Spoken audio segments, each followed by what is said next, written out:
ఈ కోనసీమ జిల్లాల్లో ఫ్లెక్సీ వివాదం ఏమైనా వచ్చిందా మీ దృష్టికి? జనసేనకు సంబంధించిన కొంతమంది నాయకులు ఫ్లెక్సీ ఏర్పాటు చేస్తూ మీరెంత, మీ స్థాయి ఎంత, రోడ్ల మీదకి ఈడ్ చేస్తాం తరహాలో కొంత అభ్యంతరకరమైన భాష మాట్లాడుతూ ఫ్లెక్సీలు ఏర్పాటు చేయడం, దానికి సంబంధించిన వివాదం, పవన్ కళ్యాణ్ గారికి సంబంధించిన కార్యకర్తలు చేసిన రచ్చ. సార్ ఇది ఈ అంశం అనేది చాలా రియల్లీ ఇట్స్ షాకింగ్ ఫ్యాక్ట్ అండి నిజంగా. అంటే సార్ ఇది కళ్యాణ్ సీమ, ఇది చూడండి, కళ్యాణ్ సీమ ఎప్పటికీ మాదే. కళ్యాణ్ సీమ, ఇది కళ్యాణ్ సీమ ఎప్పటికీ మాదే. నార్మల్ గా ఇది కోనసీమ అంబేద్కర్ జిల్లా. అవును, ఇది అంబేద్కర్ ప్లేస్ లో కళ్యాణ్ పెట్టారు.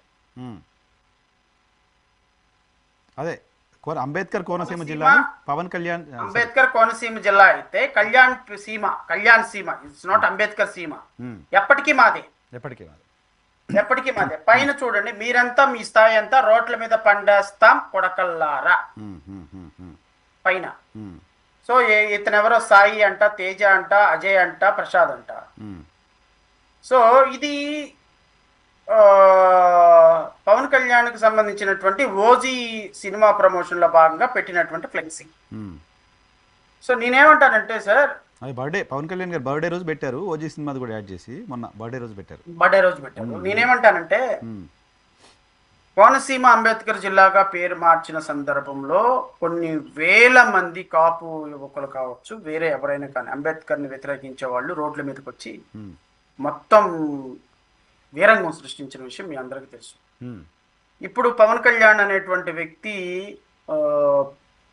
అంబేద్కర్ కోనసీమ జిల్లాని అవమానిస్తూ ఇది కళ్యాణ్ సీమ, నాట్ కోనసీమ.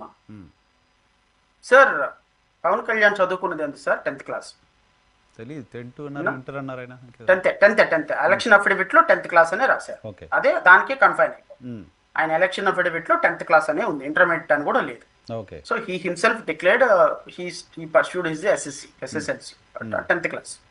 సో ఒక 10th క్లాస్ చదువుకున్నటువంటి వ్యక్తి పవన్ కళ్యాణ్ సార్. ఆయన ఒక సినిమా యాక్టర్గా, హీరోగా, లేకపోతే హీరో అని అనుకోడు కానీ సినిమా ఆర్టిస్ట్గా ఒక మంచి పాపులారిటీని సంపాదించుకున్నాడు. సార్ ఈయన పాపులారిటీని సంపాదించుకునే అంశంలో ఆయన్ని అభిమానించే వాళ్ళు అభిమానించినండి. నేనేమి అభిమానాన్ని కొని తీసుకురాలేను, అభిమానాన్ని తీసివేయలేను. కానీ మీ అభిమానం అనేటువంటి పేరులో, ముసుగులో ఈ ప్రపంచానికి అత్యంత నిరుపేద దళిత కుటుంబంలో నుంచి వచ్చి ప్రపంచానికి ఒక జ్ఞానాన్ని అందించి ఈరోజు 10th క్లాస్ చదువుకొని ఒక ఇంటర్మీడియట్ డిగ్రీ క్వాలిఫికేషన్ కూడా లేని ఒక వ్యక్తి ఆంధ్రప్రదేశ్లో 5.5 కోట్ల మందికి ఉప ముఖ్యమంత్రిగా రాజ్యాంగబద్ధమైనటువంటి పదవి ఎలగబెడుతున్నారు అంటే దానికి కారణం రాజ్యాంగం నీకు ఇచ్చినటువంటి వెసులుబాటు. సార్ ఆ రోజున డిగ్రీ క్వాలిఫికేషన్ పెట్టాలి, ప్రజాప్రతినిధులు కానీ విపరీతమైనటువంటి ప్రెజర్ వచ్చినప్పుడు డాక్టర్ బిఆర్ అంబేద్కర్ చెప్పిన మాట ఏంటి అంటే, ప్రజాసేవకి క్వాలిఫికేషన్ అవసరం లేదు, ప్రజల మనసులు గెలుచుకోవటానికి ప్రజలకు ఏం చేయాలనేది it is a social service politics అనేది.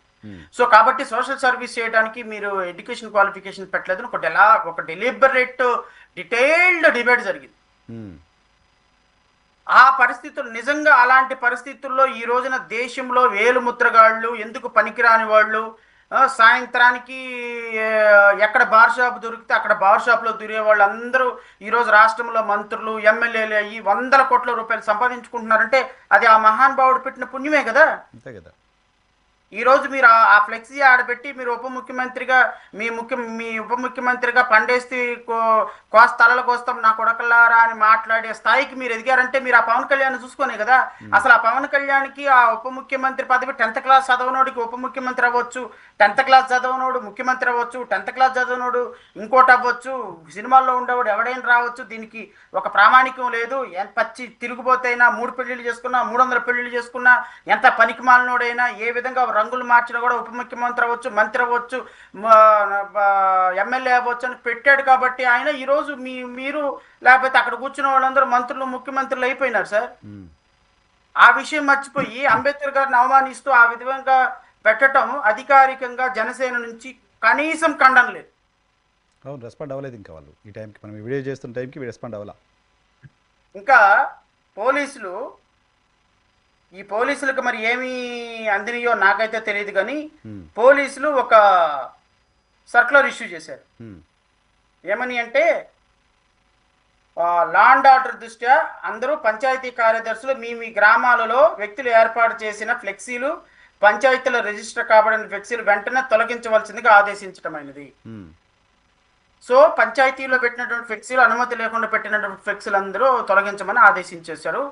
ఏదో పోలీసులు ప్రాపర్ గానే యాక్ట్ చేసినట్టు కనపడుతుంది నాకు. కానీ నేనేమంటాను అంటే, ఈ రోజున ఒక దేశానికి రాజ్యాంగాన్ని రచించినటువంటి అంబేద్కర్ కోనసీమ జిల్లాలో ఈ విధమైనటువంటి ఒక దుస్సాహసం వాళ్ళు చేస్తే, వాళ్ళ నలుగురిని అరెస్ట్ చేయకుండా, వాళ్ళ ముగ్గురు మీద SC ST కేసు కట్టకుండా, వాళ్ళని ఏ విధమైనటువంటి యాక్షన్ లేకుండా ఈరోజు కేవలం ఒక మామూలు ప్రతిఘటనతో వీళ్ళని వదిలేస్తే రేపొద్దున ఇది ఎక్కడికైనా వెళ్ళిపోతుంది. అంటే అది జస్ట్ ఓన్లీ ఫ్లెక్సీలో కనపడింది కాదు, అభిప్రాయం మనసులో ఉన్న అభిప్రాయం కదా, పేరు మార్చాలనే ఆలోచన మనసులో ఉన్న అభిప్రాయం కాబట్టే ఆ రోజున కొన్ని వేల మంది రోడ్ల మీదకి వచ్చి తగలబెట్టారు అమలాపురాన్ని. ఆల్మోస్ట్ ఆల్ కరెక్ట్, మంత్రి ఇల్లంతా తగలబడిపోయింది కదా, వాళ్ళ ప్రాణాపాయం నుంచి బయటపడి తగలబెట్టారు ఆల్మోస్ట్ ఆల్.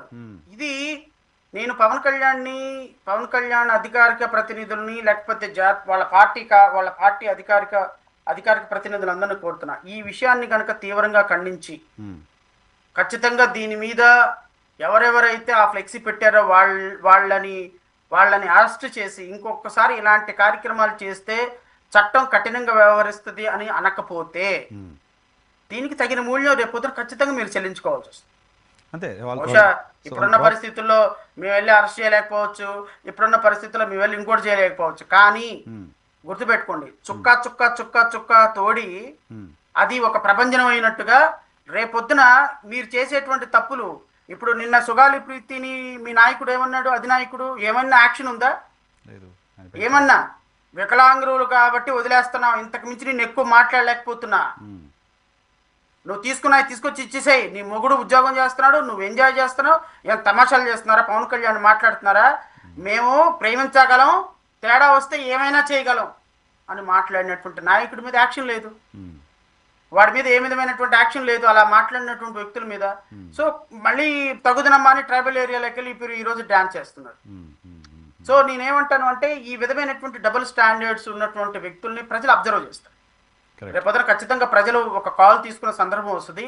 ఆ రోజున ఒకప్పుడు ఒక ఆయన ఇలాగే అనుకున్నాడు, 151 సీట్లోనే నాకు 151 నుంచి 175కి వెళ్ళిపోతే నాకేం ప్రాబ్లం లేదు, నేను రాసింది రామరాజ్యం, పాడింది పద్యం, నన్ను ఎవడు ఏం మాట్లాడలేడు, నేను ఏదైనా చేయగలుగుతాను, నేను ఏదైనా మాట్లాడగలుగుతాను అన్నాడు. చివరికి అడిదిరిపి ఎక్కడికి వచ్చింది, 151లో నుంచి మధ్యలో 5 ఎగిరిపోయి 11 మిగిలినాయి. అసెంబ్లీకి ఏమంటారంటే, మీరు 164లో నుంచి 164 సీట్లు ఉన్నాయని చెప్పి మీరు ఇదవుతున్నారు కదా, ఆ లాస్ట్ 6, 4 ఒకటైపోయి చివరికి ఒకటే మిగులుతుంది మీకు. ఆ ఒకటి కూడా మీది కాదు, గుర్తుపెట్టుకో, ఆ ఒకటి కూడా మీకైతే రాదు, 100% చెప్తున్నా. ఈ విధమైనటువంటి పద్ధతుల్లో వెళితే ఎంత పెద్ద వ్యక్తికైనా ప్రజాస్వామ్యంలో కొమ్ములు ఎలా ఉంచాలో ప్రజలకు తెలుసు. కరెక్ట్.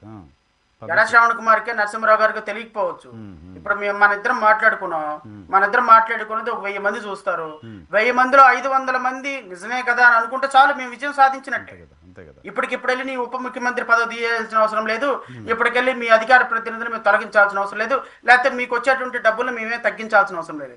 కానీ ప్రజల ఆలోచన విధానాన్ని మార్చడంలో ఖచ్చితంగా మేము మా వంతు ప్రయత్నం మేము చేస్తూనే ఉంటాం, మీడియాగా చేస్తూనే ఉంటాము, ప్రజాస్వామ్యవాదులుగానే చేస్తూనే ఉంటాం, అంబేద్కర్ సిద్ధాంతాలు నమ్మే వ్యక్తులకి ఎప్పటికీ చేస్తూనే ఉంటామని నేను మీ ద్వారా గౌరవ